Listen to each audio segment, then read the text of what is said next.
Is everyone in, Ms. Sellers? Yes, I've admitted everyone in the waiting room, and I will just continue to admit folks if they come in next minute. Thank you so much. Feel free to go ahead and start, Kara. Yep. Thanks. Perfect.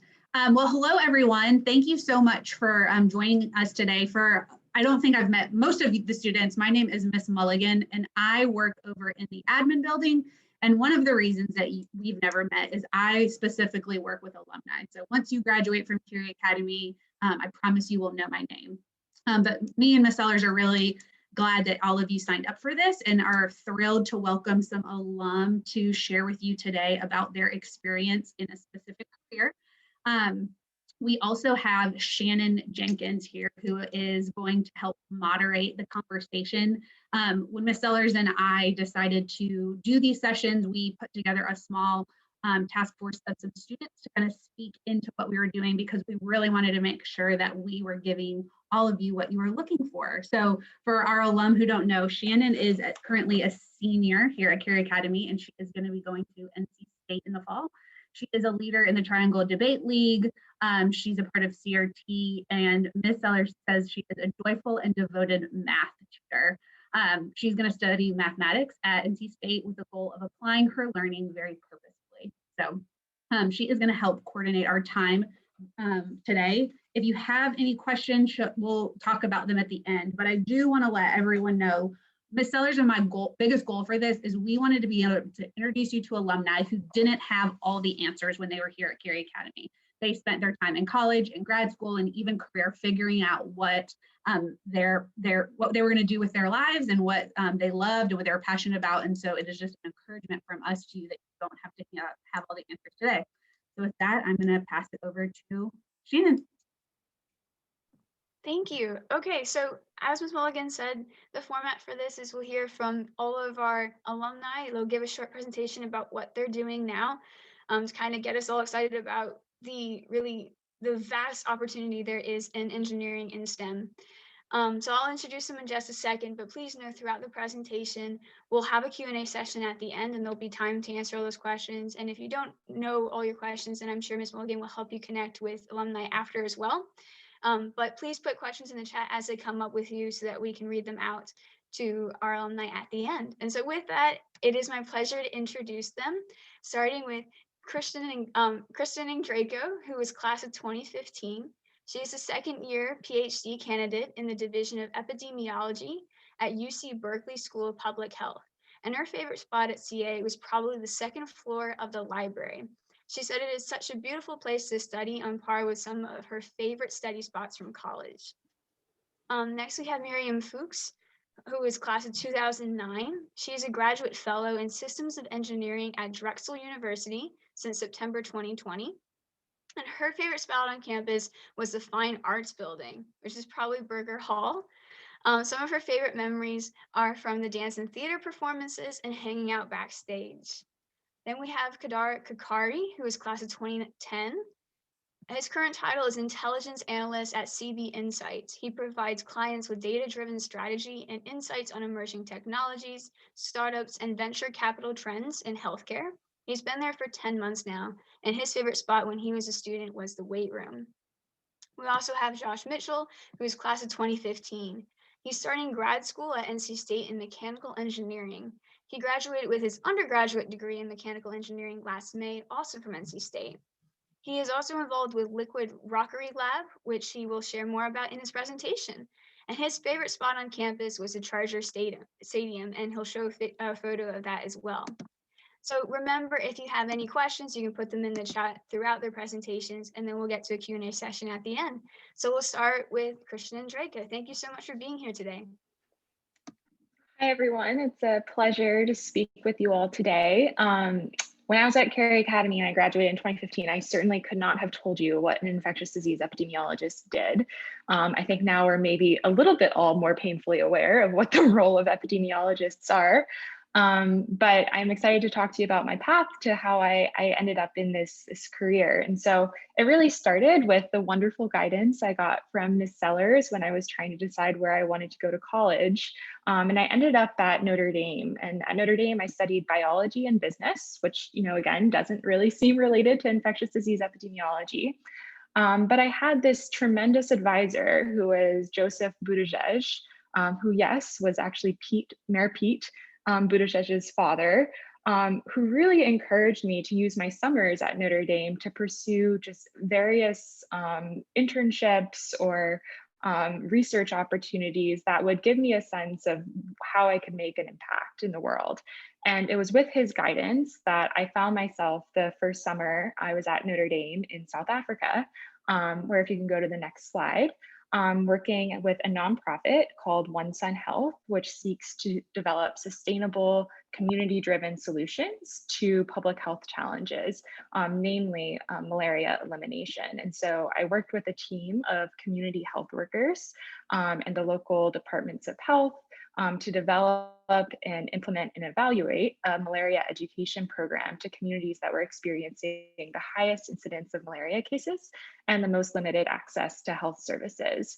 And it was through this summer that I really developed an interest in research, because not only was the work to develop and implement this community-based intervention program, but it was also to evaluate whether it was working. And so we conducted pre and post surveys before and after this intervention to evaluate whether there was any change in knowledge gain. But one of the things that came out of this summer, and through just talking to various community health workers and local stakeholders and collaborators, was that a lot of people had interest in the progress that was made towards a malaria vaccine. They would often come up to me and ask questions like, well, Kristen, we have these great vaccines for measles and for influenza. Why don't we have this for malaria? And I just didn't know the answer. My only interaction with vaccines is at that point was the vaccines I'd get at my pediatrician's office. And so I kind of began to develop some just independent research projects to evaluate, well, what does the vaccine research and development pipeline look like? And again, this is all pre-COVID, before we're all intimately aware of vaccine research and development. And I ended up with an internship the subsequent summer at the World Health Organization in Geneva, Switzerland. So Cary, can you go to the next slide? And it was at this internship where I worked with a team to update global pneumococcal conjugate vaccine policy. And so at the time, WHO was convening a meeting of experts to discuss and deliberate on what is the available evidence around the optimal timing or the doses or the products that we should be recommending for use of this vaccine. And I had this tremendous opportunity to sit in the meeting room where these policy decisions are being deliberated. And it was pretty anticlimactic because at the end of the meeting, all of the experts basically said, well, we don't have enough evidence to update our policy recommendation. We don't have enough research studies that are comparing products head to head, meaning comparing the Pfizer vaccine to the Moderna vaccine in the same trial. And so we can directly compare one against the other, something like that. And the output of this meeting was a list of prioritized research topics that WHO would like to see either academics or nonprofits conduct in the near future to enable them to update their policy. And it was during this period that I realized what value research really has in guiding vaccine policy, and how, as a researcher or as someone involved in STEM, you really have the ability to update global policy recommendations in a way that can affect tens and thousands of lives. And so I knew I wanted at that point to hone kind of my research and my epidemiological skills. And so I spent the next year taking as many epidemiology classes I could get into at my undergrad. And then the subsequent summer ended up at the Centers for Disease Control and Prevention in Atlanta. And it was during this summer that I transitioned back to some malaria work. And so I worked on 2 different research projects evaluating the safety of specific anti-malarial drugs for pregnant women. And it was a much more kind of quantitative summer. I think I got to put more of my skills that I was learning in the classroom to use, but I also had the tremendous opportunity to just engage with various stakeholders in the malaria world, be it from the President's Malaria Initiative to UNICEF to Save the Children. And it was a really phenomenal experience to just be able to see how all of these collaborators interact, develop malaria research, and ultimately guide policy. And so the kind of culmination of all of these three summer experiences, and then informed by the coursework I was doing during the school year at Notre Dame, really pursued me or made me interested in pursuing a PhD. And so I'm currently at UC Berkeley, which is the next slide, and I'm in their division of epidemiology, and I'm pursuing a PhD.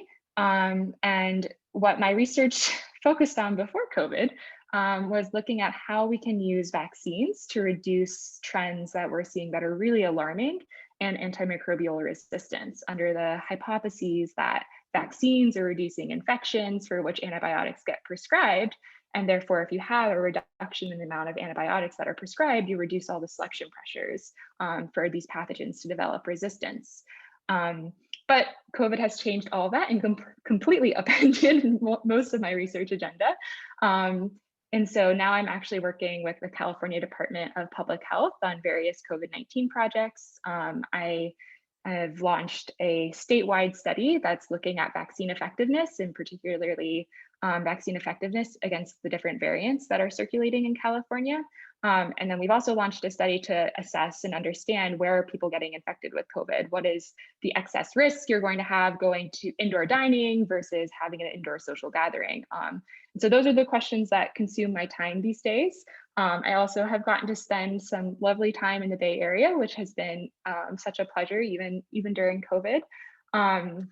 And I think I just wanted to conclude, because I know this is supposed to be pretty short, by saying I really do think that the mentors I had in STEM at Cary Academy, Mr. Russian on the left, who some of you may have had in AP or Advanced Chem, and then Mr. Rothrock, who might not have any of you have had interaction with him because he was my 6th grade science teacher actually at Cary Academy, really made me interested in science and the scientific process and developing hypotheses. And I credit them a lot to this day with where I've ended up. And so I'd love to answer questions at the end, but it's a joy to talk to you all, and a very exciting time period to just be exploring what careers are out there.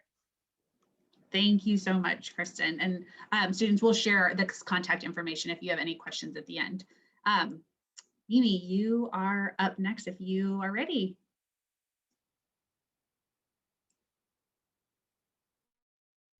I think you're muted.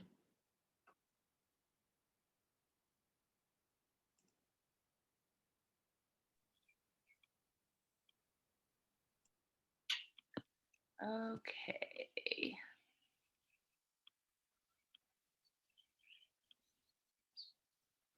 Good. Awesome. So hi, everyone. I'm very glad to be here today with you all, albeit virtually. My name is Mimi. I also go by Miriam, and I've had a really interesting career in STEM. It was really wonderful to hear Kristen, and I heard her, at the end, she talked about how Cary Academy, I think, really inspired her to do science. And I hope to present a slightly different perspective as someone who in high school did not necessarily think of myself as a science person, but ended up really having a very fulfilling career in science and engineering. So a bit about myself, I'll give you an overview, and then we'll look at some slides of some of the things I've gotten to do in each of these professions. And then I'm going to give you a few pieces of advice. But to start off, I graduated from Cary Academy in 2009. I then went to Haverford College, where I studied astronomy and physics. And then since then, I've had a really wonderful career working in both science museums and also astronomical observatories. And now I'm back in school to be able to do a little bit more of the same, and I'll get into that. So I studied astronomy and physics at Haverford College in 2013. And I think this was probably a surprise to most of the people I went to Cary Academy with. I loved Cary Academy. I really liked all of my classes, but I was really drawn to history and English. I loved Mr. Hall's AP US history class, Ms. Hamilton's English classes, Mr. Stagger's history classes. I just found myself really loving writing and becoming a history nut. And so I graduated Cary Academy fully thinking that because of my experiences at CA, I was going to major in history. I always had a little bit of an interest in astronomy. I actually remember talking about this with Ms. Sellers way back when. But it was an interest I had as a kid, just like maybe you have a dream as a kid of wanting to be something outlandish, like an astronaut. Like this is how it felt to be an astronomer. It was a very outlandish dream, something that I never really thought I'd be able to do. But I had some very incredible experiences in college that really inspired me to keep going. Like Kristen, I really feel like my summer experiences really helped hone in what I wanted to do. So I started doing calculus when I got to college. I started taking history classes because these are the things I was interested in. And I signed up for a non-major course in astronomy because I saw it as like, a side interest. Like, oh, I liked looking at stars when I was younger. And I feel very lucky that I had a professor who encouraged me to do it. But I got to tell you, my second course in physics, I did not do well. I did not do well at all.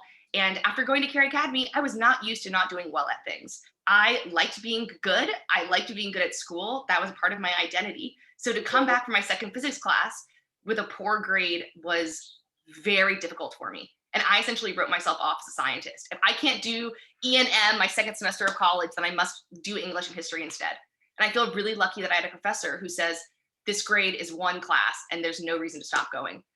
And so from that, I had opportunities to keep doing research. I did research throughout, after every summer of undergrad. I got to go to Kitt Peak, which is an observatory in Arizona. And this sparked an interest that, hey, there are people who work in astronomy and get to work on these telescopes. And that was something I kept in mind for a long time. But I graduated college. I loved doing astronomy. It was very hard for me.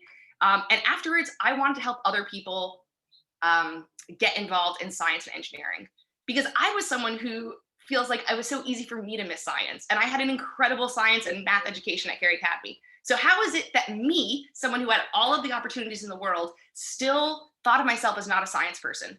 And so I started thinking about what kind of jobs I could have that could change this. And I had interned at the Science Museum in Philadelphia in college during one of my semesters. And I got a job there after college. And guys, it was a dream to work in a science museum.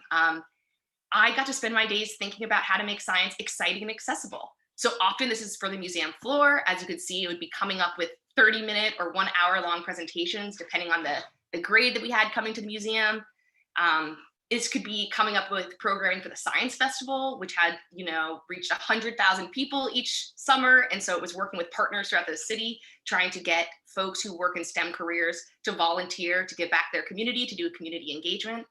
I also was able to join some really wonderful organizations related to climate change activism. And so I was able to get involved with local opportunities to help communities prepare for climate change. That's kind of what you see in this corner here of recognizing there's going to be communities in our city, particularly in Philadelphia, that'll be most vulnerable to heavier rainstorms, hotter days, and how do we get resources to adapt to a changing climate into the hands of the people who need it most. And so I spent a lot of time thinking about that and developing ways to engage with local community and how to adapt to a changing climate. We made these little outfitted green infrastructure row homes for one of these activities. You can see here in the corner. And then also over here in the corner is another climate change activity, working with folks at the Pittsburgh Museum of Science, the Carnegie Museum of Science, to try to develop curriculum that's exciting to teach about climate change for very young learners. So I loved working in science museums. It allowed me to have so much fun. Regular basis, I asked myself, how can someone pay me to do this? It was just a blast. And I finally found a science community of people who I related to, because I had this idea that in order to be a scientist, I needed to be less loud, I needed to be less friendly, I needed to be more serious. And working at a science museum, I was with brilliant scientists, brilliant engineers who wanted to give back to their communities and make science more accessible. And I really feel like I found a community there that I really treasure to this day. But I think I showed you a picture of that telescope that I first saw, that I got to use when I was back in college at Kitt Peak. And in early 2016, or I guess it was actually the end of 2015, I saw what I call my dream job. They were looking for an astrophysicist position to work at the Smithsonian Astrophysical Observatory, whose job it would be to maintain the telescopes. And I was so excited. Not only was I going to get to play on telescopes, but I got to play with telescopes on the Big Island of Hawaii. And this was like a pipe dream for me. It was like in college, I met someone who got to come to the Mauna Kea observatories on the Big Island of Hawaii. I saw the pictures of them. And I thought to myself at 18, when I first saw that, wow, maybe if I keep doing astronomy, I can also get to Hawaii. So in 2016, I moved from Philadelphia to the Big Island of Hawaii, where I'm tuning in today. And I got to have a really incredible experience working on hands-on telescopes. So let me explain a little bit of the context of this. Let's say that you are a professor of astronomy at a local university and you have an idea about how space works. Maybe you have an idea about the weather on Jupiter, or maybe you have an idea about how black holes form. You're going to need some data in order to support that idea you have. And while there's telescopes around the world, both on the ground and in space, there's very limited time on them. So you have to come up with a really great proposal for doing your experiment and getting time on these world-class telescopes.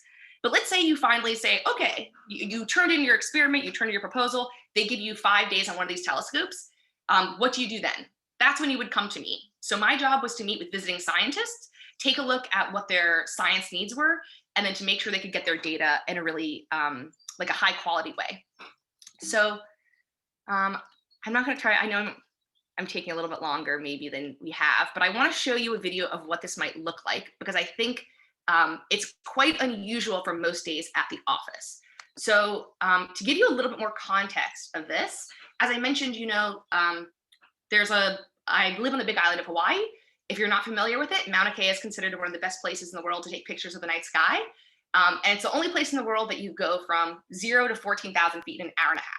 So when I'm working, I'm doing a 15-hour shift at 14,000 feet, which means you have 40% less oxygen, and it's very, very cold, and it's a little bit of a surreal environment to be at such high altitude for such a long period of time.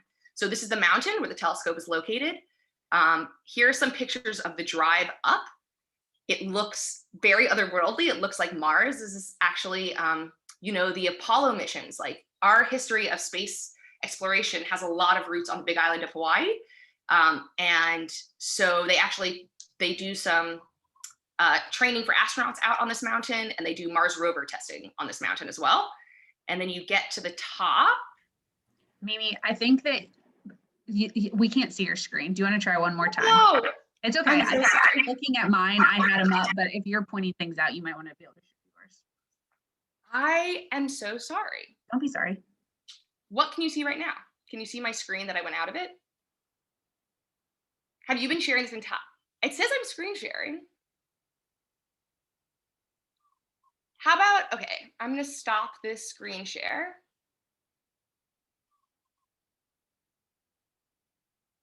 And will you just pull up that slide and then I'll just talk about it? Yeah, this one. Oh, share the application. Yeah, I'm just a little bummed because I think the video is great. But yes, we'll share that one and I'll talk more about that. Thank you for bearing with me, guys, with my technical difficulties. I really appreciate it. I was trying to get at this idea that, it's a little bit of a surreal average day if you're doing a job working at an observational astronomy observatory. And so what ends up happening is, because it's so important to get data, you need to change what your normal work schedule would be like. So instead of coming into the office from 9 to 6 or 9 to 5 or something like that, you do 10 nights where each night you're working 15-hour shifts, and you're going up for a full observation night. So the idea is that really good, clear night skies are extremely valuable to astronomers. We don't have a lot of them. And so when we have a good night sky, we want to be as efficient as possible. So let me show you, will you click through, and I'll show some photos from the job and what it looks like. So here are some photos of what it looks like when you are working at one of these telescopes. The bottom left-hand corner is the control room. Over here, I'm with Ming, one of my visiting scientists. And you have a bunch of screens around you that are telling you about the images you're taking, about the state of the telescope, and to make sure that all of your things look good. It is one of those jobs where sometimes things go great and you get great pictures, and sometimes things are going wrong and there's a lot of telescope triage you're doing. But it was, again, one of these jobs where I couldn't believe I got to do it. My job was to just take pictures of the night sky for 15 hours and help scientists really push forth the envelope on our understanding of the cosmos. I include this picture, which you guys might recognize as the first picture of a black hole, because that was one of the pictures that I helped take that I feel proudest of. And it was one of these efforts where we had never done this kind of imaging before. And so I really appreciated that while working at an observational laboratory like this, I not only got to, help out with imaging that we're used to, but we got to help push forth our envelope on how we take pictures of space. And I just include this photo in the bottom corner, was that I also found a community of just like really incredible women working in STEM. And I don't feel like I had met a lot of people. Like, I had really great colleagues in undergrad, and I found science people working at science museums, but it took me a while to find a crew of like hardcore astronomy people who were doing a lot of great science and were also great friends. And so I feel like that's also possible. I'm taking a long time. I know I'm rambling a little bit. Would you go to the next slide, please? While working for these observatories, my job was purely technical, right? I come into the telescope, I fix the problems with the telescope, I take pictures of the telescope. If things go wrong, I got to fix it. It's like sometimes you're going out and changing the cryogenic hoses, sometimes you're fixing mirrors in the optical path, sometimes you're rewriting the software if there's a software bug. And I found that when I was doing jobs that were purely technical, I needed to have a way to continue to stay connected to my local community. And so I found that doing science outreach was the way that I really continued to be really happy when I was doing jobs that were purely technical. So I encourage you, like when you're doing science jobs, sometimes you'll find a variety of them, or rather, sometimes you'll have some that will allow you to do outreach. Sometimes you'll have some that'll be purely technical. But I really encourage you, if you have a job that doesn't speak to something that you need in order to feel happy, make that opportunity yourself. And that's what I found with outreach was I used to work at science museums and my job was to do education outreach. All of a sudden, I was doing a very technical job that I was surrounded by people, who were also in a very technical mindset. And so finding ways to incorporate things I love about my job was so important. Okay, guys, I know, who am I to tell you what your career advice is? But here's 3 things that I want to really encourage you to think about when you're thinking about these careers. One is don't let your failure or feel of failure prevent you from achieving your goals. I know this is like an Instagram meme, but like really, I was someone who never was going to study science in high school because I was so used to being very good at school, and that was what's most important to me. I feel like I didn't take Mr. Ruffin's chem class. I was too nervous. I was like, I'm not a science person. I took APUSH, I took AP Euro, I took all these advanced classes, but it was because I felt comfortable with them. And science was the first time where I was like, wow, I can try really, really hard at this, and I'm not going to be good at it right away. But luckily, you have 4 years of college, and you have time after that. You have time to get better at it. So I don't want you to think that if you do poorly in Orgo or you poorly in your second semester of calculus, that is the break it moment. You can keep going. You can do bad at something and then get better at it. The second thing is you can always try something else. I loved working in science museums. It was awesome, but I did miss programming. I did miss having this logical part of my brain that I really liked using, and I loved getting to do in astronomy and physics when I was studying in college. So I quit my museum job and did something different. You guys can always try something else. There's always another job out there. And the last one is life is full of unknowns. Try to embrace a thrift store puzzle approach. And this is a piece of advice that I think is great for careers, but in any decisions you're making in life. All right. Imagine going to a thrift store and you see a bag of puzzle pieces. Okay. That's how life is often. We don't get to see the cover of the box. Maybe if you want to be a doctor, you have an idea of what the cover looks like. There's certain steps you have to do. You take these classes, you take this exam, you go to med school, you do residency. But most careers don't have that, right? So embrace that you don't know what the box looks like, but if you keep putting together puzzle pieces that fit, you'll probably end up with a picture you're happy with. And that has been something that I very much have embraced. And I hope that you guys can embrace that too. And like Kristen said, I've been able to do things that I never would have imagined being able to do because of my STEM degree. So I highly encourage you guys to try something. Maybe it's STEM, maybe it's not, but don't box yourself in. You never know what you're gonna get into. So I think that wraps up my slides. It was a little all over the place, so thank you guys for bearing with me. And I think I'm gonna turn it over to Cary. Thanks. Great. Well, that was incredible. I'm going to try to follow up Kristen and Mimi the best I can. I'm going to tell a little bit of a different story here, which is I'm a scientist who doesn't do science. So I just wanted to, I guess, show you that there are a lot of things you can do with backgrounds in engineering and STEM. So this is one of them. Okay, next slide, please. Okay, so I'm an intelligence analyst at CV Insights. I'm sure all of you guys you're all on your computers right now. You can look up the CV Insights website, but basically we help some of the top companies in the world make smarter decisions about their technology. So this is a lot of times software decisions, but a lot of times it's sort of scientific tools, diagnostics, imaging technologies, things like that. So basically, if you imagine you are making, let's say, strategy decisions at Google, or to use a healthcare company, we could say Merck, which is a pharmaceutical company. You want to know, what are my competitors doing? You want to know, what are emerging technologies that I should be keeping an eye on? What are startups that are going to take away half of my business lines that I need to think about?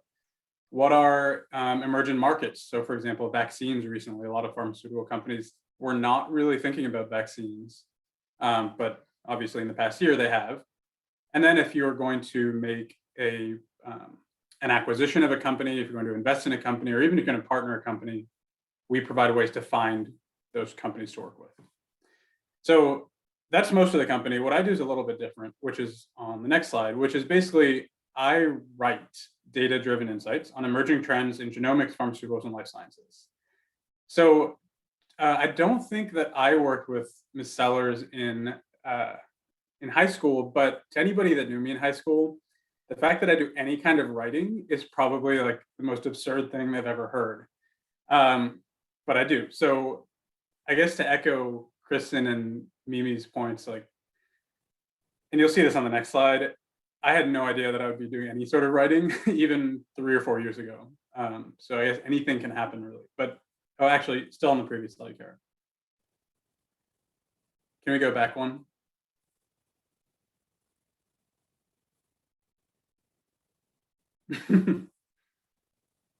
Maybe not.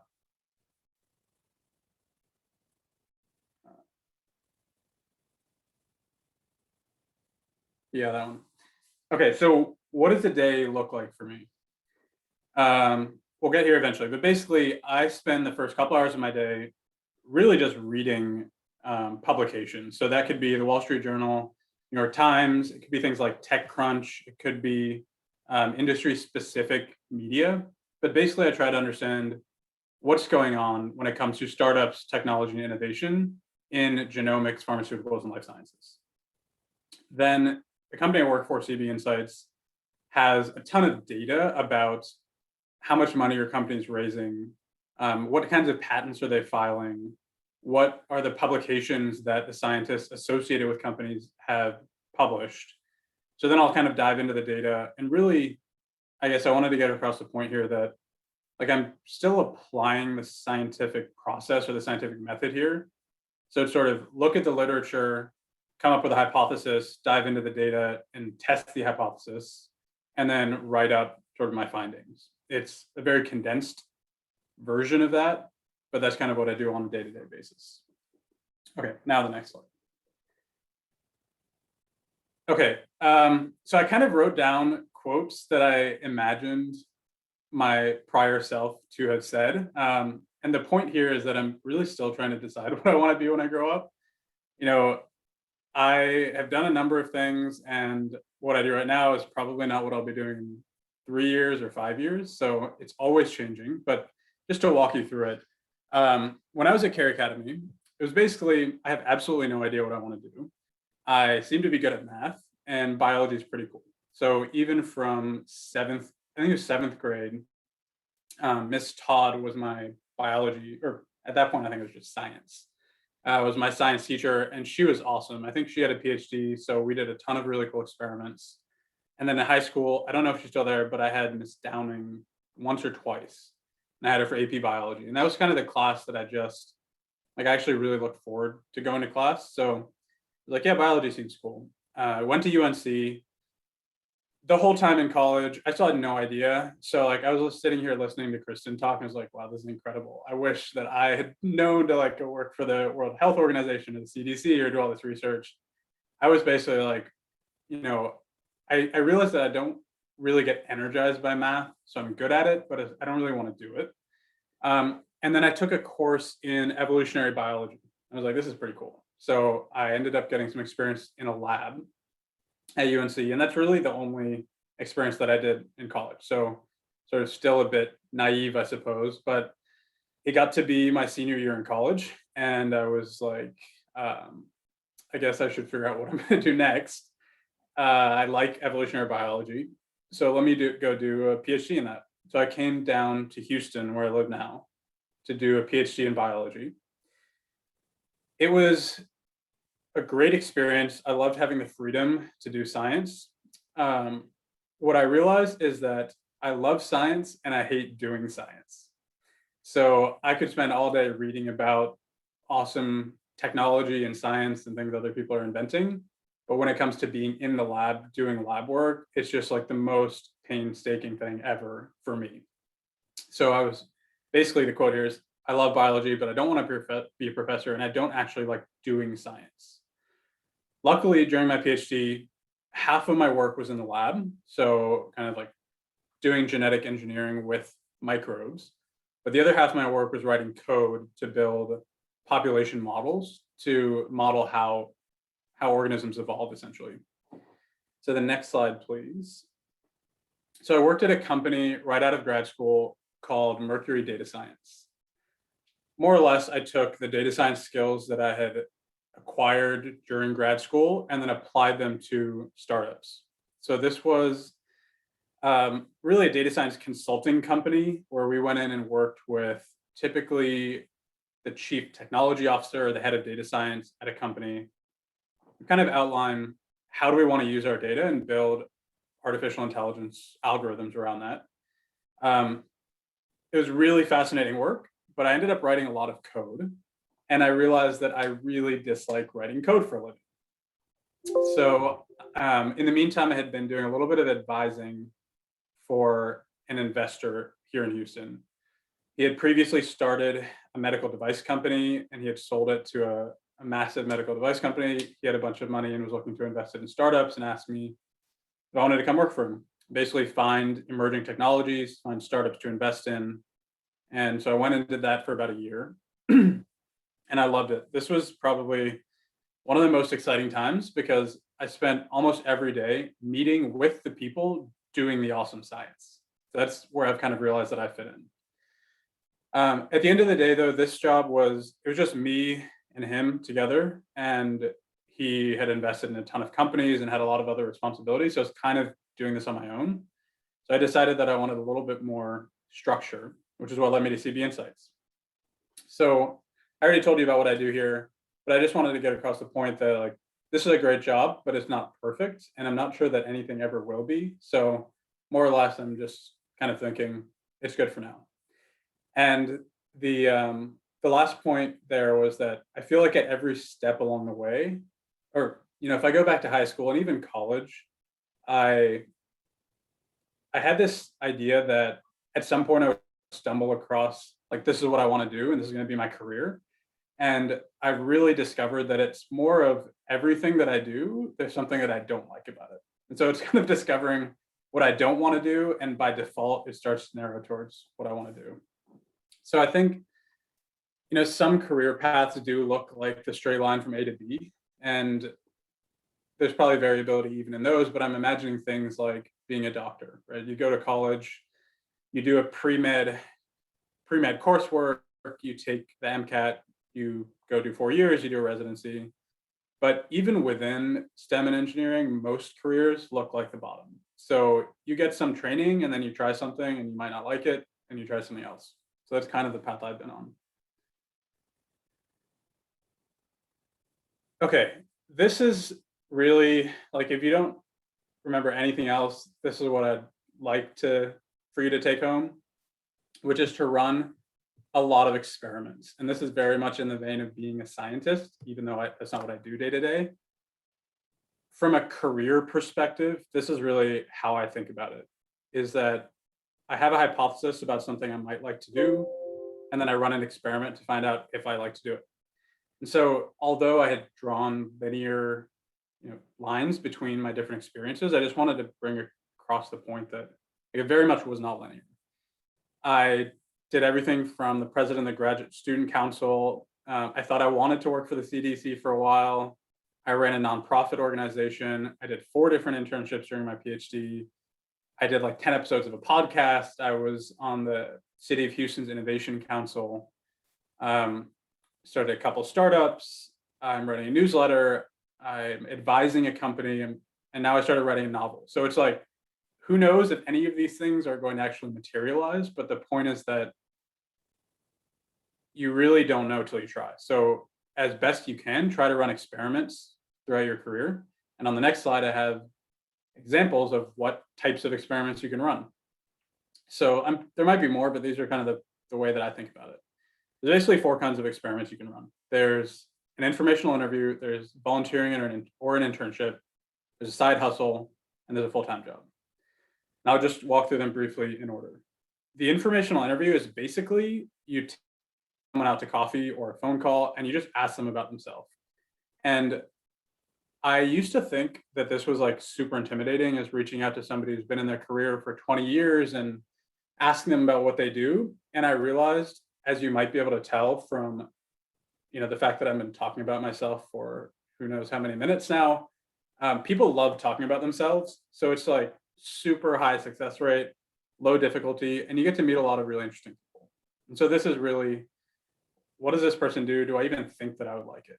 And if you think you would like it, then you can do some part-time volunteering.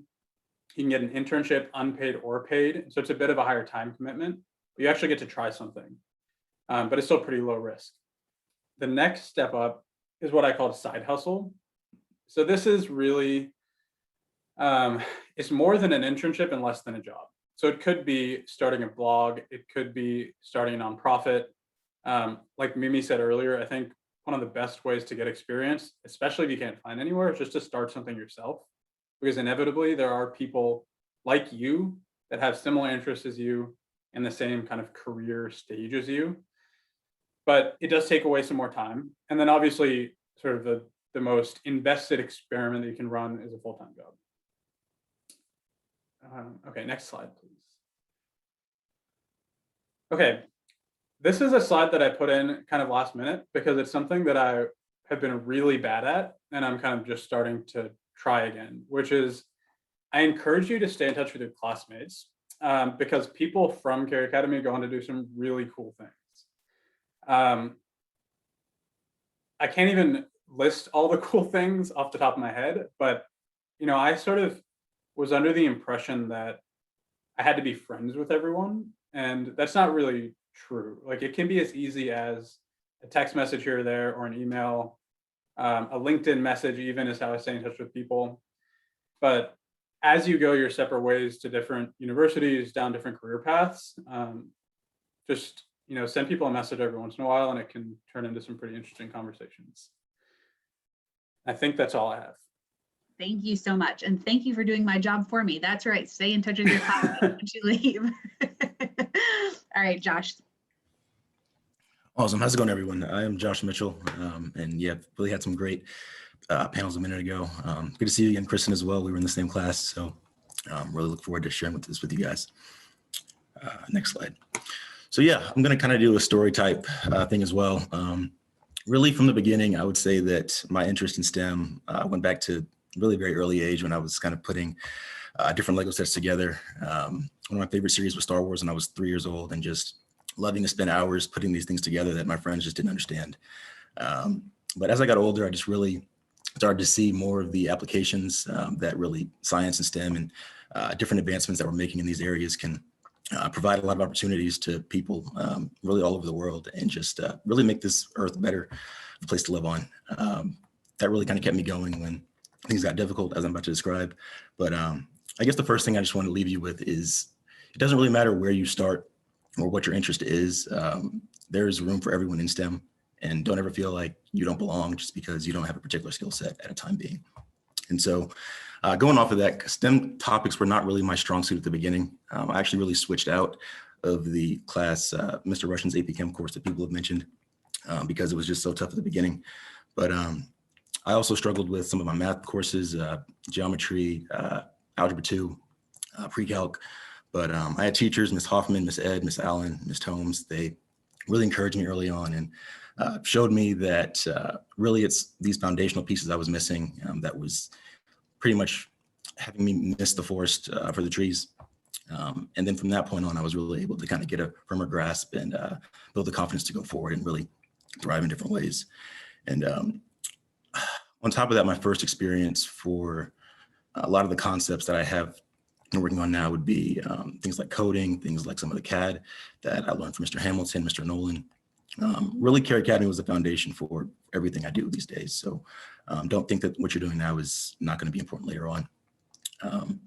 So kind of going off of that, I do attend NC State. I am a current grad student in mechanical engineering.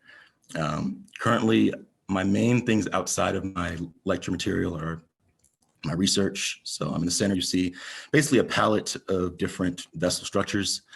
This basically is for a application that we're testing for early cancer detection. So basically the idea is that We have this material that is pretty much similar to human tissue. And then we've created these prints that will imprint these patterns that we got from previous experiments from rats. And then we basically inject these different vessels with microbubbles that then are subject to some of the waves that our transducers are sending through. And then from there, we compare the data that we're getting in real time with the theoretical dimensions that we've given to these different structures, and then see how accurate the data is that we're getting. And basically, depending on how close we are, is going to, of course, depend. Yeah, it's going to give us the accuracy that we're looking for, and see how close we are for human trials. Structural engineering lead for LRL rocketry. So I'm currently a part of an organization on campus that is geared towards being the first student team to launch a rocket that's going to actually reach space. So the Kármán line basically is where our atmosphere ends at basically 100 kilometers above Earth's surface. And no student team has done that. And our hypothesis is that we think this is because people tend to think of team rockets as taking a subscale or a model rocket and scaling it upwards to something like 20 feet, but using some of the concepts that people use for amateur rockets. Whereas we think that taking something of an industrial size like SpaceX, must be Falcon, or a lot of the engineering that's in that, and then scaling it down to a 20-foot, 3-foot radius system. And so basically in that regard, I'm currently the structural lead. I lead 4 teams. That's the guidance team, the exterior services team.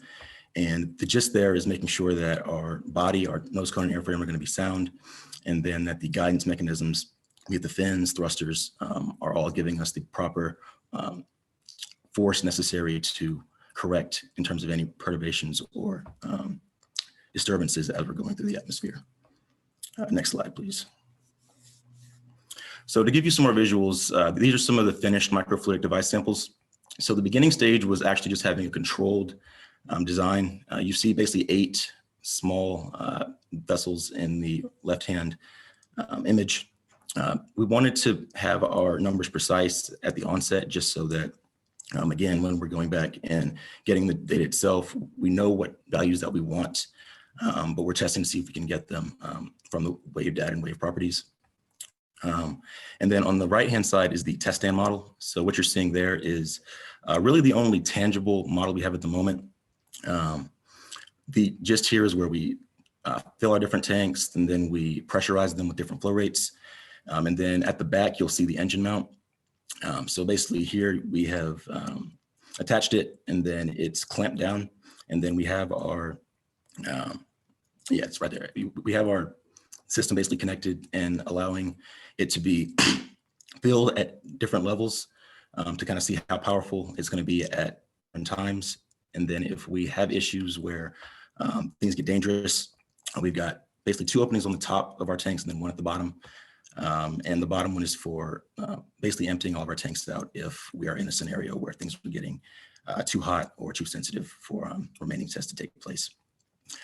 My job here is right now getting a new flooring design, reinforcing some of the structures that we currently have in place. We're getting more of our numbers for what our maximum thrust is going to be. And so pretty much I make sure with my teammates that the rest of the structure is going to still have its integrity.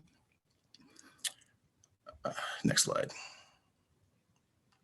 So as she mentioned, Charter Stadium is special in my heart because I was an athlete here at Cary Academy back in the day. This is the 2013 cross-country team with myself, my brother, and then a lot of the class of that year. You might have some people that you recognize if you have any siblings, but really special times as always. I guess just kind of to finish off with this, don't ever think that the hardship again that you're facing now or failing a grade here means that you aren't meant for STEM. Like I said, I've in my first few years had to retake 3 or 4 of my STEM courses.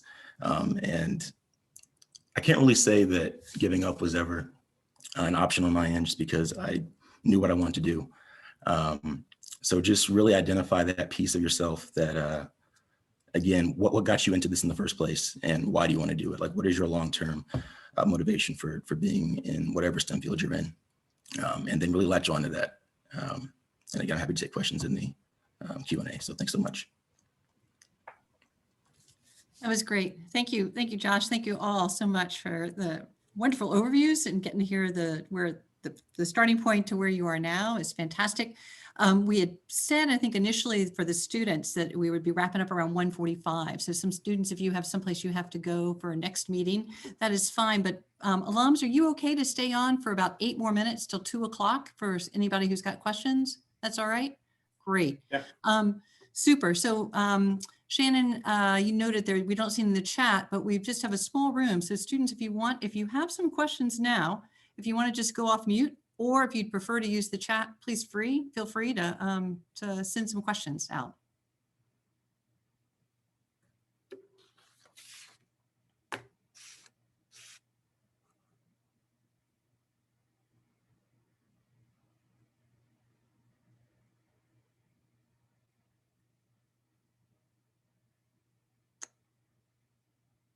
Shannon, you want to call that one out? Sure, we have a great question from Julie. She's asking, were there any points where you lost motivation and how did you get it back? I'll take that one. And this actually kind of speaks to what Josh was saying, which is that, you know, potentially you'll have times where you don't do well in courses or things are really hard. And as I mentioned, I was someone who was so used to being a very good student at Cary Academy, and I cared so much about working hard that I was so surprised my second semester of physics that I worked so hard and did poorly in a class. I just was really not used to that. And that was something that really made me think like, oh, I got a bad grade. I can't major in this. But that summer I was doing research, and that was my first intro to computer programming. It was my first intro to seeing like what I could potentially do as an astronomer if I got past these courses. And so for me, having those internship experiences were what really pushed me when I felt like I couldn't do it, because I got to see what people got to do after they got out of these careers, or after they got out of these classes rather. And so I think having internships, or having, how formalized that could be, as Qatar said, that could be a side hustle, that could be an actual internship. It can be talking to people in the field. But like when I felt low in my classes, remembering why I was doing it was really helped me stay excited about it. Anyone else want to add to that?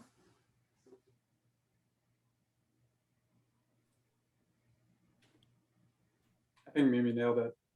I can answer the next one if you want, or start. Great. Yeah, start the thanks. answer. Yeah, what are good ways to get work experience? Nice question, Sai. Yeah, what are good ways to get work experience? So I had listed some of these on the slide about like experiments you can run. I feel like I'm not confident that the word work experience is the right one here. And so maybe I'm gonna answer the wrong question, but I'm gonna answer it my way, I guess. I think it's about like, what are good ways to get useful skills? You know, I think people have alluded to this along the way, but there's a lot of what you do in like actually in your career has nothing to do with the classes you took or the grades you got or even your previous work experiences. Like, you know, what I did in my last job is not that related to what I do in my current job. And so the way I think about it are like, what are the different skills that I can test out and then get some experience in? So I almost like write them down in a way. I mean, it's in my head, but for example, there are leadership skills, there are communication skills. I think a really important skill is just like learning how to learn. A lot of times in your career, you know, people will hire you into a job not because you have XYZ work experience, but because you've demonstrated to them that you can get up to speed quickly, regardless of what your work experience is. So yeah, I'm not really sure if I answered the question or not, but that's kind of how I think about it. I'll let others pitch in as well if they want to. Yeah, I just want to add on a little bit from maybe a different perspective. One of the things that I've found, at least in my work and in my field, is that networking and making connections with people in the field is extremely important. And to that end, all of the kind of summer internships that I described, I never applied on a website. It was through connections that I had made, be it with alumni from Cary Academy or from Notre Dame. And so the first experience that really ignited my interest in global and public health in South Africa, the nonprofit founder was actually the roommate of a Cary Academy alum, Amanda Hatfield, who Ms. Sellers will know, who my sister, who was a Cary Academy alum, was friends with, and she knew that she was working on a global health project in South Africa and connected me.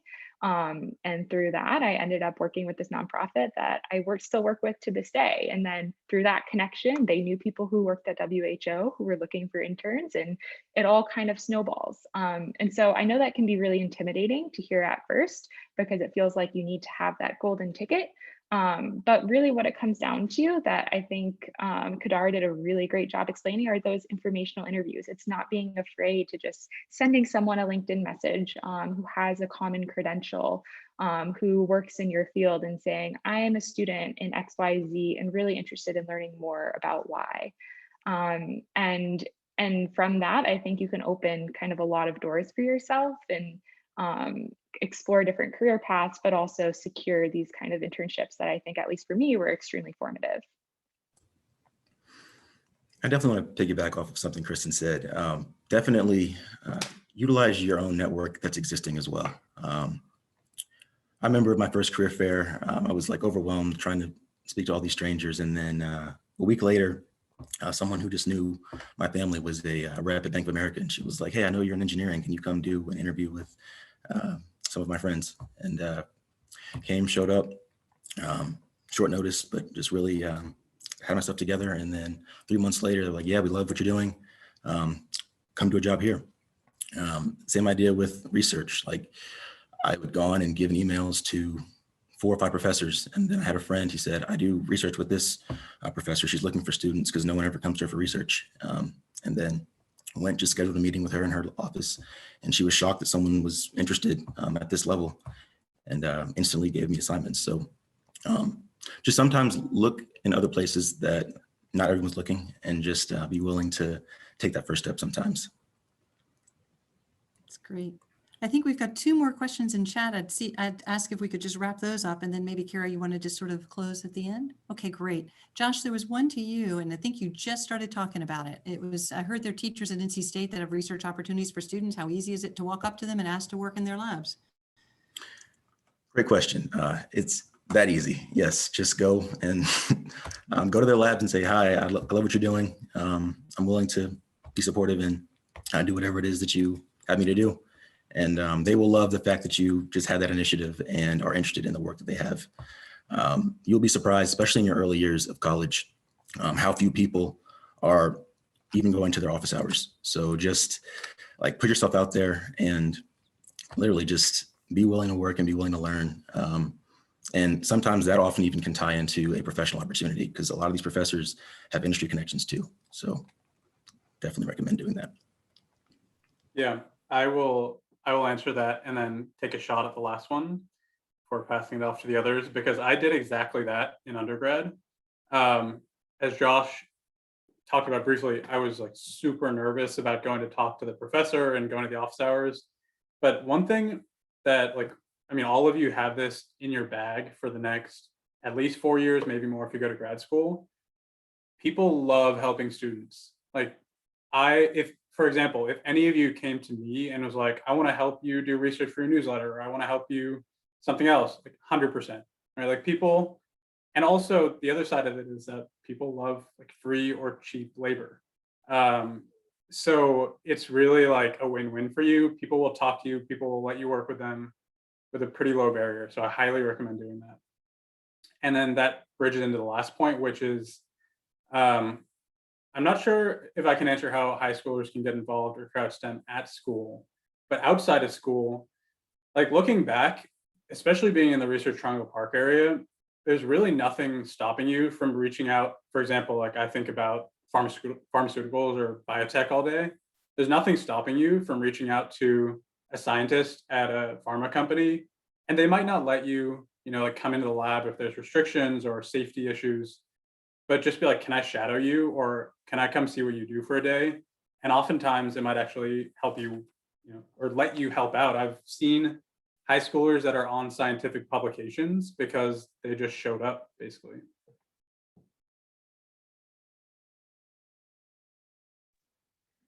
Well, thank you all for joining us today. I want to thank the students for being here, and I hope that you learned something. And all of the alum have shared, and no matter where I go and talk to alumni, they always say, if somebody from Cary Academy ever came knocking on my door, I would be more than willing to sit down and have a conversation with them. And so whether that's in the next few years or 10 years down the road, I think that that is some of the best advice is don't be afraid to ask, but those CA connections, I do think, and the larger our alumni base grows, are going to be more and more valuable. So I really appreciate all of the alum being here. I know that you have busy days and lives, and we're just so grateful for alumni who say yes. So thank you so much for being here. I hope that everyone has a great afternoon, and I hope to be in touch with all of you soon. Thanks, guys. Thank This was a you. pleasure.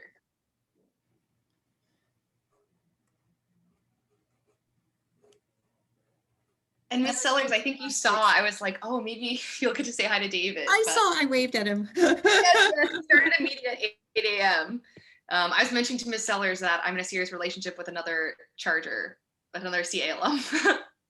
So you weren't dating here, which is my favorite story. When you're dating here, that's okay, but a decade after we graduated. Yeah. I hear that more than you think. Do you? Yeah, what can I say? CA breeds together good people. There you go. There you go. Man, this was fantastic, guys. Thank you so much. Really just so fun to listen to each of you sort of talk through some of the pieces that I've heard a little bit about over the years. And doing really meaningful, Miss Hamilton would always say, doing meaningful and good work. And that is wonderful, inspiring to hear. It's just, I'm a little over giddy, so. We're so proud.